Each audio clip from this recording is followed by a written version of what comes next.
perkenalkan nama saya Siti Nur Aziza dengan NIM 070118232801. Nah, di sini saya akan menjelaskan mengenai ruang lingkup di pertemuan pertama yang udah dibahas, dan saya akan menjelaskan ulang. Oke, di materi sebelumnya itu membahas tentang pengertian keuangan publik dulu, yang dimana keuangan ini bisa diartikan sebagai siapa kita dan dapat diartikan juga sebagai nilai tukar, yang dimana semua yang berharga. Nah, terakhir juga bisa diartikan keuangan itu sebagai semua hal yang ada nilai yang didistribusikan dengan hak dan kewajiban.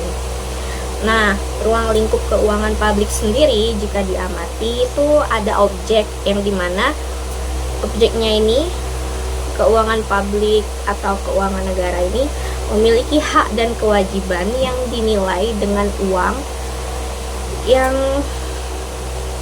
termasuk kebijakan negara dan kegiatan dalam bidang fiskal lainnya. Nah, yang kedua ada subjek. Subjek itu yang memiliki atau menguasai objek yang berkaitan dengan keuangan negara. Nah, ruang lingkupnya ini juga ada proses, yang dimana bagian bagaimana subjek ini mengelola atau memproses keuangan publik tersebut. Dan terakhir ada tujuan, yang dimana mencakup seluruh kegiatan yang ada sangkut paut dengan hukumnya. Nah, selanjutnya kita akan membahas mengenai ruang lingkup keuangan publik. Nah, yang dimana ini tugas negara dalam perekonomian. Yang pertama, untuk pengalokasian sumber daya, yaitu menyediakan barang dan jasa yang tidak diadakan secara optimal oleh sektor swasta. Nah, yang kedua, stabilan ekonomi, kayak pengendalian inflasi, pengangguran, dan pertumbuhan ekonomi.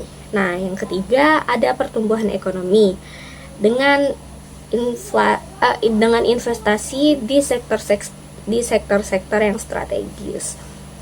Dan terakhir ada mengontrol dan regulasi pasar, di mana regulasi pasar ini untuk memastikanlah bahwa aktivitas ekonomi berjalan sesuai dengan prinsip keadilan dan tidak mengikuti kepentingan publik. Ketiga yaitu perbedaan pengelolaan keuangan oleh institusi pemerintah dan non-pemerintah. Nah, non-pemerintah itu sektor swasta ya guys. Nah, dimana pertama ada tujuan pengelolaan. Di tujuan ini, institusi pemerintah itu memberikan pelayanan publik, meningkatkan kesejahteraan masyarakat. Itu contoh kecilnya. Nah, yang di non-pemerintah yaitu berorientasi pada profit untuk meningkatkan nilai perusahaan. Nah, yang kedua tuh dari sumber pendapatan. Di institusi pemerintah, itu tuh sumber pendapatannya dari pajak, retribusi, hibah, atau penerimaan negara, bukan pajak atau PNBP lah sebutannya. Nah, yang kedua, non-pemerintah itu dari sumber pendapatannya dari penjualan produk atau jasa, terus investasi, pinjaman komersil, dan lain-lain. Nah, yang selanjutnya itu dari kebijakan. Kalau institusi pemerintah harus mengikuti aturan ketat yang udah diatur dalam undang-undang. Nah, yang non-pemerintah itu mengikuti regulasi yang lebih fleksibel sesuai dengan standar akuntansi keuangan. Dan terakhir dari penggunaan dananya. Kalau institusi pemerintah itu fokus pada pembangunan infrastruktur, penyediaan layanan publik, dan program sosial yang lebih bermanfaat.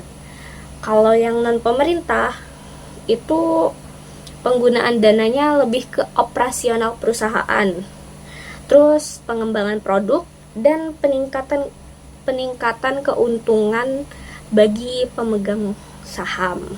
Nah, itu saja materi pertemuan pertama yang saya jelaskan.